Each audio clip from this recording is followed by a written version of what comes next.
This is how you pair a JMS Elite long-range handheld.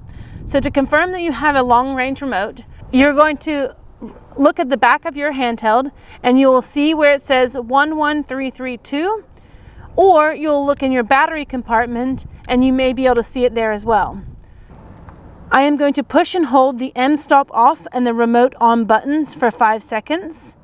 1, 2, 3, 4, 5. I'm going to release the buttons and immediately push and hold the M-stop off button, and I'm going to apply power to my control panel.